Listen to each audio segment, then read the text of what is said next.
Bara 1994 akka lakkoofsa Abashaatti tajaajilaaf gara biyya Jarmanii kan deeman lubni bal'inaa sarkaa mul'ata guddaa Itoophiyaatiif guddina ishee ibsuu kan waggaa 30 argadheera jedhanii.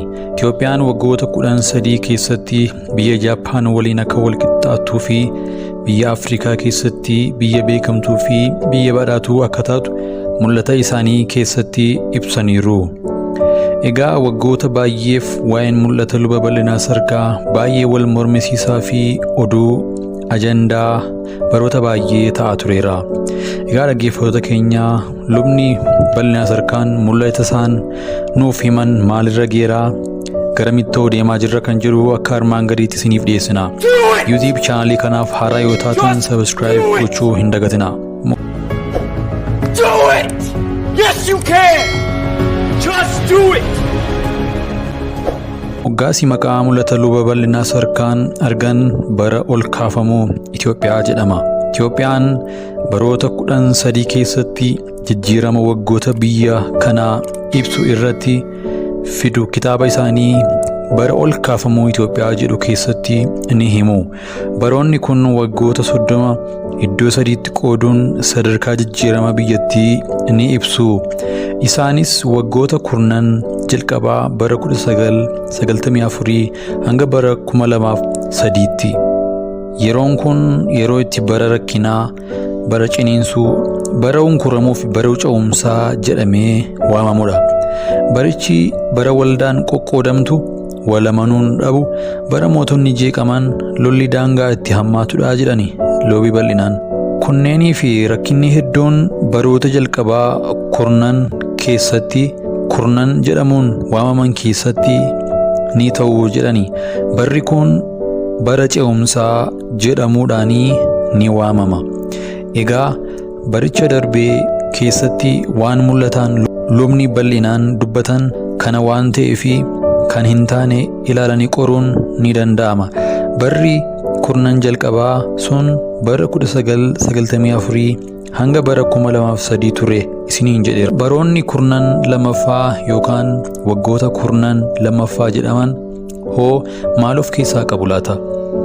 Gabaabsinee waliin haa ilaallu. Waggoonni kurnan lamaffaa lubi bal'inaa sarkaan mul'ataan argan baroonni kun bara dammaqiinsaa jedhamuun akka waamaman dubbataniiru. Baroota kana keessatti namoonni hirribaa ni dammaqu. Waldaan kiristaanaa keessatti haaromsatu ta'a. Misoomnii fi argannoowwan ni ta'u. Namoonni hunduu kallattii hundaan hirribaa ni dammaqu. Waggoota kurnan kana keessatti rakkinni waggaa 100 yookaan rakkinni jaarraa tokko ni dhabamsiifamaa jedhan. Barri kun akka lakkoofsa Abashaatti bara 2004 hanga bara 2013tti ta'uu isaati. Itti fufuunis waggoonni kurnan sadaffaa jedhamuun beekaman bara dhumaa bara itti biyyi Itoophiyaa sooromtuu fi beekamtuu akkasumas mul'ati luba bal'inaa sarkaa itti raawwatamuu ta'uu isaati. Innis bara 2014 hanga bara 2023 jechuudha. Waggoonni kunneen baroota dhumaa mul'ati luba bal'inaa sarkaan Waaqayyo harkaa fudhatan itti raawwatamudha. Waggoota murteessoo fi bara itti mul'atichi qoramudha. Waggoota kurnan sadaffaa kana keessatti rakkina waggaa 500tu furamaa jedhani. Kana jechuun waggoota 10 lamaffaa waliin waggaa 20 keessatti rakkina waggaa 600tu furamaa jechuudha. Yeroon yeroo itti biyya Itoophiyaa jedhamtu kun sadarkaa biyya Jaappaanii irra jiruun wal qixxaattudha. Yeroon kun yeroo itti ikoonomiin biyya kanaa sadarkaa guddaa irra ga'udha. Biyyi kun maqaa guddaa argatti. Kabaja dur dhabdee argatti. Kanaaf dhaabbanni gurguddaan biyyoota alaa jiran biyya kana ni dhufu jedhan. Akkasumas sochiin hafuuraa guddaan ni ta'a. Itoophiyaan addunyaaf dadammaqiinsa hafuuraatiin fakkeenya guddaa taatii jedhan. Baroota kurnan dhumaa kanaanis Waaqayyo biyya kanaa sababii maqaan koo bara baay'eetti waamameef nan daawwadhaa, biyya kana nan fayyisaa jedheeraa jedhan. Kanaaf hubachiisi lubii bal'inaa sarkaan dhaaman barichi dheerachuu yookaan gabaabbachuu danda'a. Garuu kadhannaan keenya murteessaadha jedhaniiru. Kanaaf haa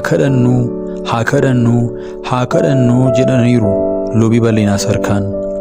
Kana kan isiniif dubbise ana Boonsaa Addisuu Guuteedha. YouTube kanaaf haaraa yoo taatan subscribe gochuu keessan hin dagatinaa. Eebbifamtaniittu yeroo keenyaa fi Waaqayyo nuuf haa eebbisu.